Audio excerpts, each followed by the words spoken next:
must be getting old. This clothes basket is heavier than a bucket full of hog's livers.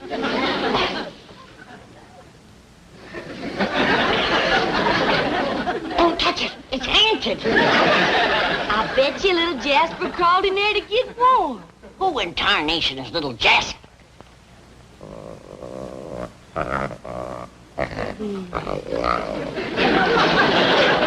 Ain't he cute, Granny? I declare another pussycat. Only this one's all broke out with spots. This here little feller's what you call a jaguar. Where'd he come from? Critter doctor over to zoo said he comes all the way from South America.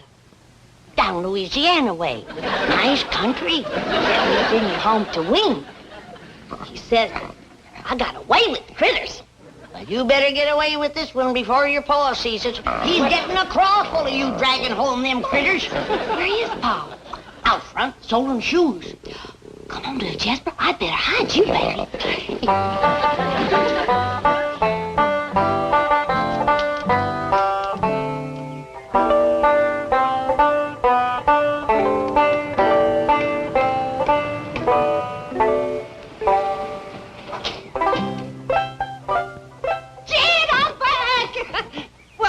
It's me, Pearl. Don't you want to kiss me? Just didn't want to nail us together, Pearl.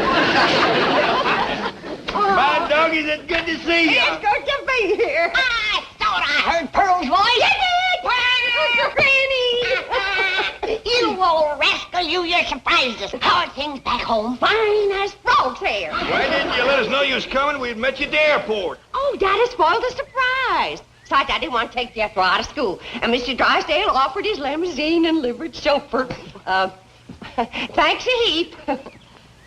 Jed, give the chauffeur a tip. Come on, Pearl. Come inside. Tell me all about it. Oh, just a minute, young feller. Got a tip for you. Thank you, sir. Plant your corn early this year.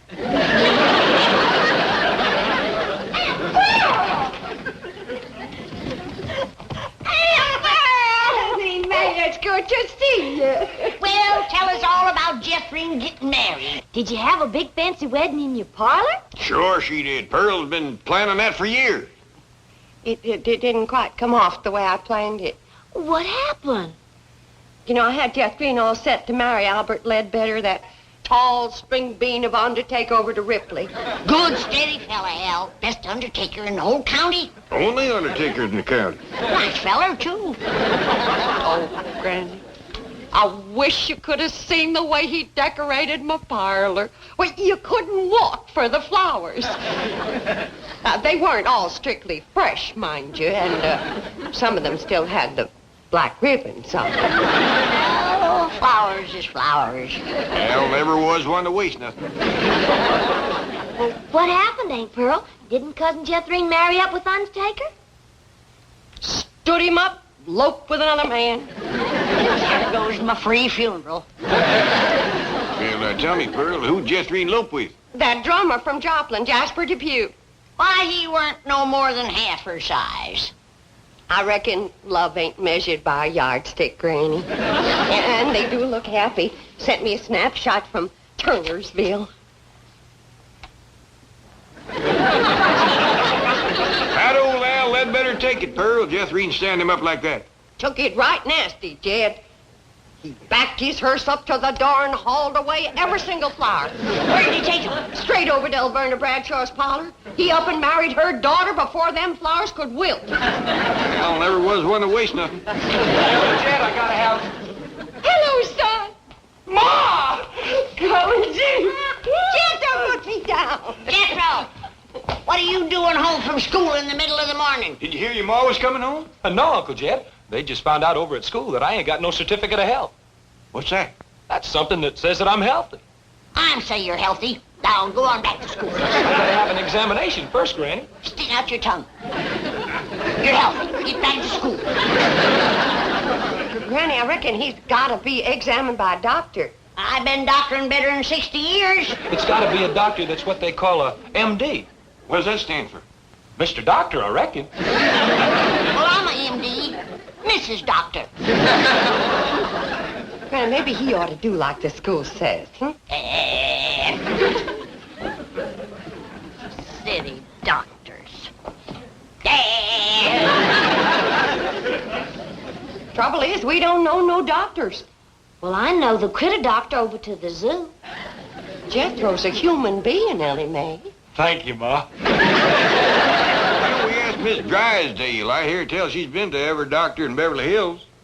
Hey, Marie the maid told me about a doctor she's been going to for 7 years. He must be a crackerjack. What's his name? Let me think.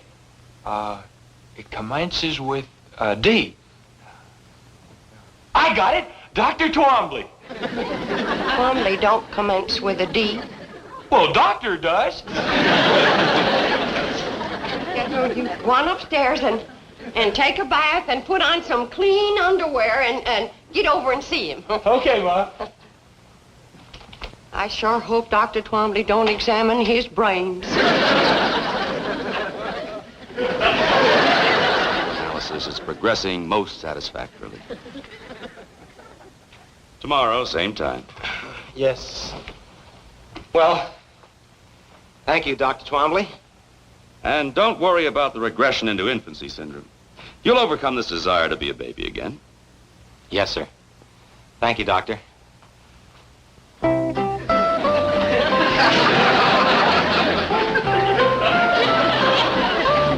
Thank you.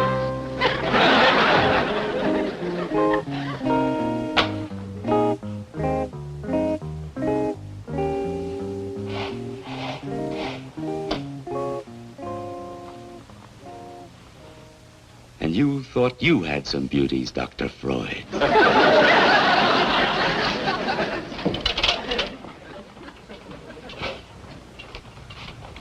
Oh, Doctor, there's one more patient. His name is Jethro Bodine.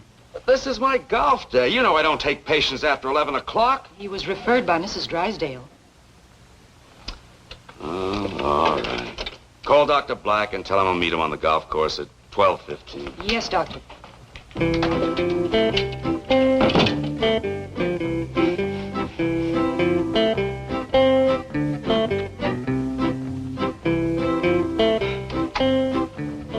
Doctor, this is Jethro Bodine. Howdy. How are you, Jethro? Make yourself comfortable on the couch right here. Thank you.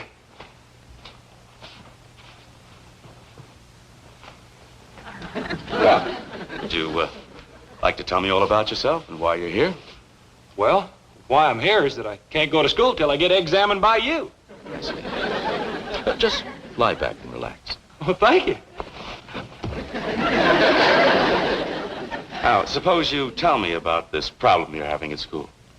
Well, my biggest problem is staying awake while the teacher's talking. Well, that might be nothing more than a benign subconscious rejection of authority represented by the teacher.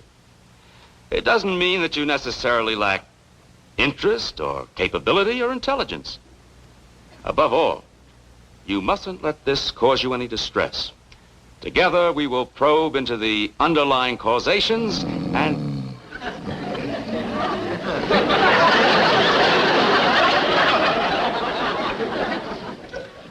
So good to feel needed.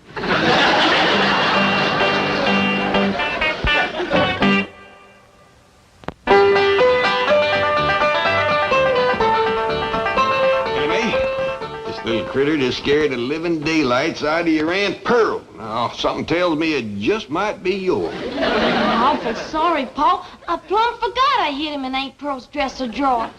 He just loves to get in betwixt clothes and snooze. Give me a terrible start, Ellie. I thought it was a fur muffin. Started to stick my hand in and he bit right down on it. Oh, I let out a yell, I can tell you. I heard you clean down to the cement pond. You're yodeling better than ever. Granny, I reckon a quarry critter like this ought to be outside instead of in the house scaring folks. Oh, leave her, stagehead. I'm commencing to like her yodeling. Oh, Granny. Has anybody heard anything of Jethro?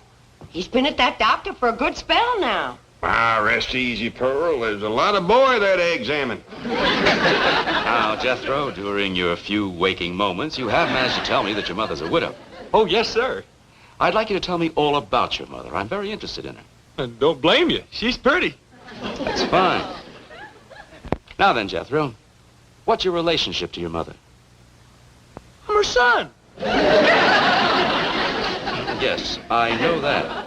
But how do you feel about her? Do you like her? Oh, I sure do. She's a dandy, huh? Does she ever give you hostile emotions or aggressive tendencies? Well, she would if I asked her for 'em.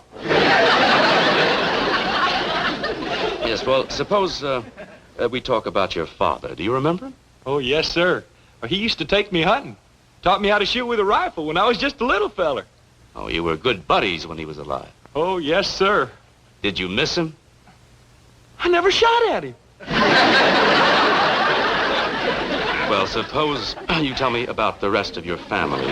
Do you have any brothers? No, sir. But I got a sister that's got one. Well, that would be you, Jeff. No, sir. Her name is DouglasIrene. Why don't you go back to sleep for a while? Oh, Granny, wait till you see what all's in here. Every last thing you asked me to bring back from the hills. Oh, bless you, Pearl. Cocoon root. Pearl, you'll never know how I needed this. When you simmer this in slippery elm tea, it is first rate for chills and fever. Dried crawdad tails. Big rascals, too. When they is ground up to powder. You can't beat it for easing headaches, curing warts, and seasoning sauerkraut. Catfish whiskers. Oh. Sump water. Oh. Dogwood bark. And the skins from 3 full-grown newts caught at midnight under a full moon. You ain't gonna believe this, but you just can't buy these in Beverly Hills. That's a fact, Pearl.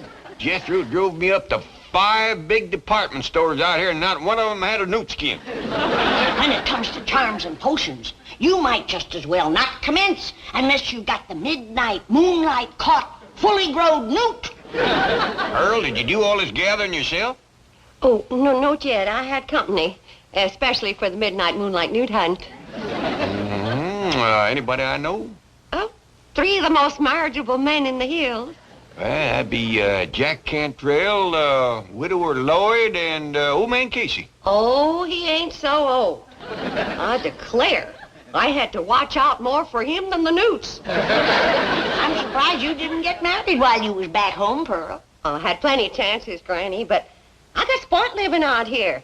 So I'm going to hold out for one of them good-looking, snappy-dressing, money-spending Beverly Hills fellas. Wild honeycomb. Honeycomb and Mountain Dew. Best thing in the world for quinsy. Mountain-grown flaxseed. Nothing better for poultices. Old George McQueenie sent that to you. I'll take it anyway. Ma! Ma! Well, what'd the doctor say? Are you well? Are you healthy? I never did find out. But when that Dr. Twombly heard that you was my ma, that's all he talked about from then on. Talking about me? Well, he must ask a dozen questions about you. But, Jethro, I don't even know the man. Well, he sure knows about you. And he'd like you to come to his office to see him. When? Well, he says the sooner the better. And he's a good looker, too. Betcha Mrs. Drysdale told him about me. I'll hurry and put on my star-bought hair and high society dress. Jethro, this Dr. Twombly, pretty nice fella? Yes, sir. But he's awful nosy, though. Never stops asking questions. Shows he's interested. But there's one thing about him Ma ain't gonna like. He's a messy writer. Yeah? Yes, sir. You know how Ma's always fussing at me for spilling ink in my writing book? Yeah? Well, he showed me one of his books, and Uncle Jed, it's the biggest mess of ink blots you ever saw.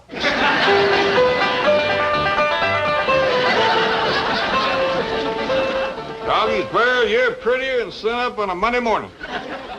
Ma, that dress shines like a new tin can. I reckon that's just about the fanciest dress ever. Even the things that don't show is fancy. I got the truck waiting, Ma. Jethro, that truck's the mite breezy when you're wearing high society clothes and someone else's hair. I'm going in style today. I'll get the door, Ma. Howdy. At your service, Mrs. Bodine. Now, this is the way to live. Oh, I just hope that doctor's looking out his window when I drive up. On the board. Ain't no two ways about it. When it comes to style, nobody plows a deeper rut than Pearl. Mrs. Bodine, how nice to see you. I'm Dr. Twombly. Bonjour, s'il vous plaît, I'm sure. You obviously are a more sophisticated woman than I was led to believe. Merci, n'est-ce pas? Excuse me.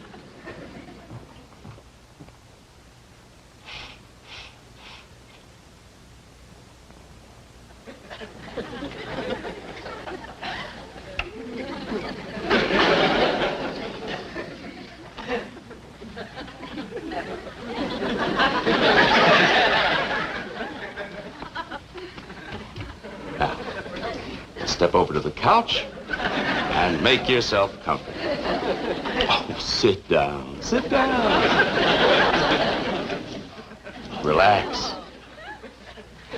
Let's get acquainted. What's the matter? Don't you get the wrong idea just because I talk French. Oh, Gene, you don't. You bet I don't.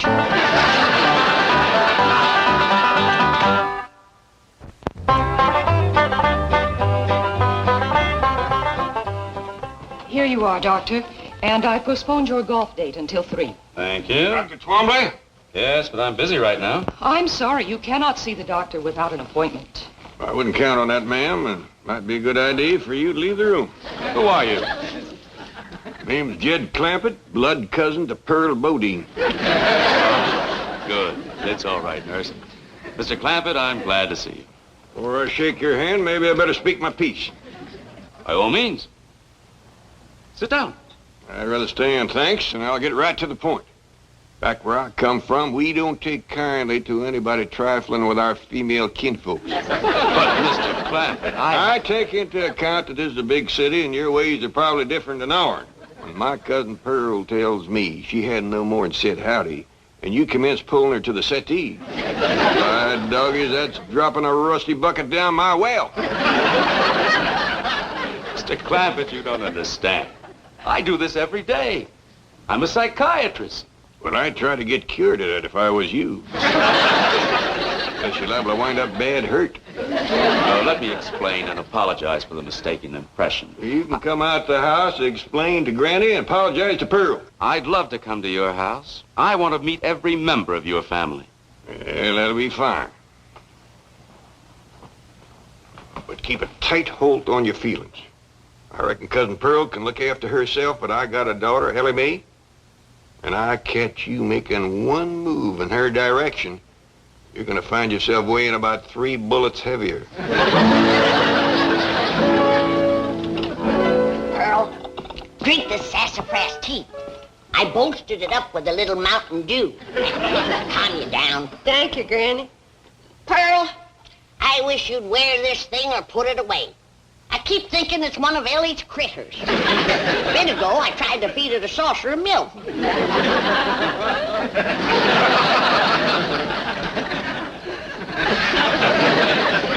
Pearl? You do something different to your hair? Well, Pearl, Jethro and me brought that Dr. Twombly home here so he could apologize to you. Oh, I got.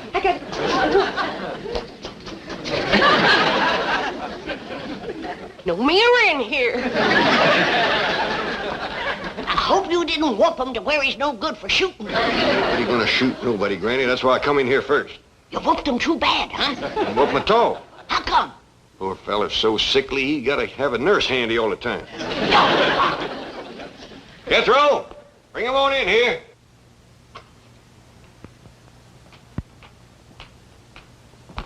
Dr. Twombly, this here's Granny. I'm pleased to meet you, Granny.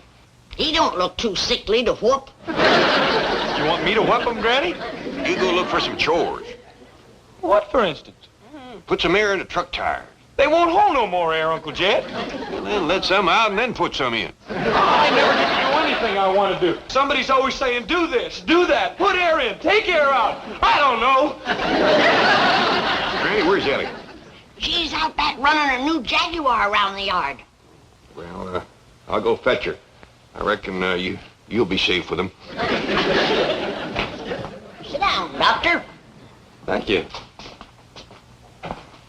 So, you call yourself a doctor, do you? Well, I do hold several degrees. All right, doctor.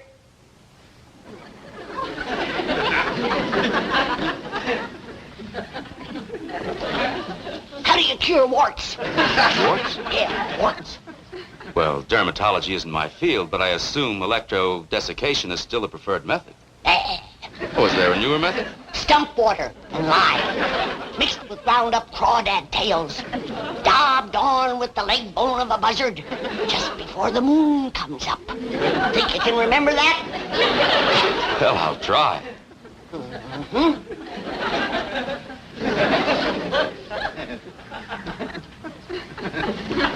How do you cure quinsy?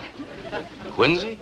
Tonsillitis. No, that wouldn't cure it. It's an inflammation of the pharyngeal area. I don't care what you call it, that wouldn't cure quinsy. Quick, what kind of potence for rising in the ear? Polis. What's acidity for? Well, How would you cure the vapors? I... What about the drowsies? Aching joints, stone bruises, corns, dander, twinges, and proud flesh. These things are outside my field. A doctor goes where he's needed. He don't just stay on his own land. Now, you sit right back down. Remember what I told you. Hey, this here is Dr. Twombly. Howdy. How do you do? Are you the young lady with the new Jaguar? I sure am. You want to see it? Well, yes, I'm an enthusiast myself. Is it in the garage? Yeah, out in the yard. Come on. Now, you sit right there. Enemy, bring it in the house. A Jaguar in the house? Is it all right, Pa? Yeah, as long as you don't take it upstairs again.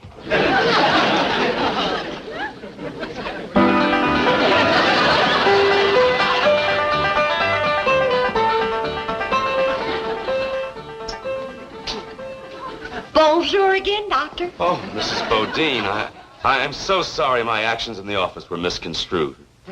They was downright forward, but if you want to court me proper, you can come into the parlor. Uncle Dad, looky here. How'd that happen? Well, I was blowing air into it like this here.